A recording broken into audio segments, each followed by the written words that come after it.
my name's Miranda, and today I am here to do my official review for the first 2 episodes of Scream Queens, which aired on Fox on Tuesday night, I believe. And if you've seen it, you probably get why I'm wearing this mask, and if you haven't seen it, you're probably very confused right now. So getting right into the review.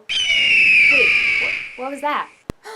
The spoiler eagle! If you haven't seen the episode yet and don't want to be spoiled, run away now while you still can! Bye for now, non-spoilers! I'm taking this off because it's too hot. It was a fun idea, and then it got hot. Okay. Alrighty, so if you're still with me, that means either you watch Scream Queens or you don't care about being spoiled. So first of all, this was a 2-hour premiere. It was the first 2 episodes put together, and I have to say it took me a while to warm up to it. Like, I would say the first 45 minutes I really wasn't enjoying it. I just thought it was mean almost, because I feel like some of the jokes were just so rude. I don't understand why you have to make jokes about Make-A-Wish and deaf people. I don't find that funny or even humorous, and we're making light of a bad situation. I just felt like those jokes were really mean, so I really definitely could have done without them. And also basically all the characters we were meeting, I didn't like any of them. I don't really like any of the Chanels. I don't like Jamie Lee Curtis, whoever her thing is, the dean. Grace is okay. Grace is probably the only one I can tolerate right now. But as the show went on, I started getting more into it, and I felt also the show kind of got a better balance in that it was trying to be so meta and look at us, we're picking on horror movies while being a horror show. I feel for a while that idea didn't really work well on screen, but then I feel they finally nailed it, so it was funny in a way but still scary. I feel Ariana Grande's death scene captured that essence perfectly, where it was just bumbling stupidity mixed with laughs mixed with horror. I feel that scene really nailed it. But then a scene where I feel they didn't get it as so much what they were going for was definitely all of Pete and Grace's scenes, because I understand where they were going. They were supposed to be oh, look at this, the girl in the horror movie teams up with this guy, and they just fall instantly in love. But the way they did it in a world today where shipping and OTPs are such an important part of many shows and many fandoms, and people love them, it just felt kind of rude almost to just throw away Pete and Grace. And I have to say, I'm putting my money down now, even though it's way too obvious. I feel Pete may possibly be the killer, or he may have something to do with the killer, because not only did we see the mascot outfit in his closet, but we also know that he's 1920, so he could be the age of the baby. And then Chanel #1 suggested that he had some kind of mental illness kind of with stalking her, which he brushed off really easily, but I've read too many books to know that if there's stalking, there's murder. So that's why I'm not trusting Pete, but at the same time, they made it way too obvious that it might be Pete. Every time Grace left, they would show him and he would just be or it's he was fooling us or something, and it didn't work for me, because I want to say he's the killer, but then at the same time they're making it too obvious to me. And then another problem I have with the show is that I don't really like any of the characters, any of them at all. Grace, like I said, is the only one I can tolerate, and Zay, I think her name is Zay or something like that, whoever Keke Palmer plays, I like her character a lot. She's really funny.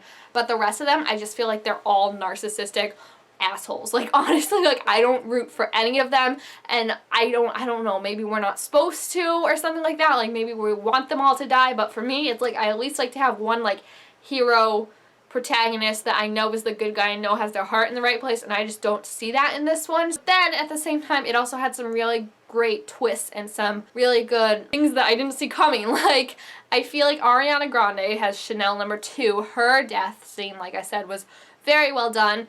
And then also the lawnmower incident, I feel was also very well done, because they just they finally, I think, figured out a way to make it so it was scary and funny at the same time. As the episode went on, they definitely walked that line better. I don't know. I have conflicting feelings about this show. I don't know how to feel about it, if I like it or not. One thing that I do have to say is just stylistically, the scenery and the editing are very tight, and I really like that, because I think it puts you in it more. The thing that I just hate, and I mean, I know why they're doing it, because they're trying to riff on horror movies. I hate how whenever anyone dies, they're just oh, that was sad. I feel there's no general reaction or calling the cops or anything like that, and it just frustrates me, because I feel they're trying to play upon what a typical horror movie is when they're we'll just cover up the body, and then that never works. But I feel at a certain point, you need to stop playing upon that. Like, they did it with the lady who had the baby in the beginning, then they did it with Miss B, then they did it with Chanel #2, and it's just like, it's getting tedious after a while to me. It's like, okay, we get it, you're trying to make a point, we see the point, move on, please. And that end scene was like everything I could ever want in a season of Pretty Little Liars or Teen Wolf in 2 seconds, when Nick Jonas's character peeled off the fake little slit throat thing and then was just like smiling. I was like, so what do we do now? And I was just like confused, because like I don't know what it it's just like, it seems so obvious that Pete's the killer and it makes perfect sense.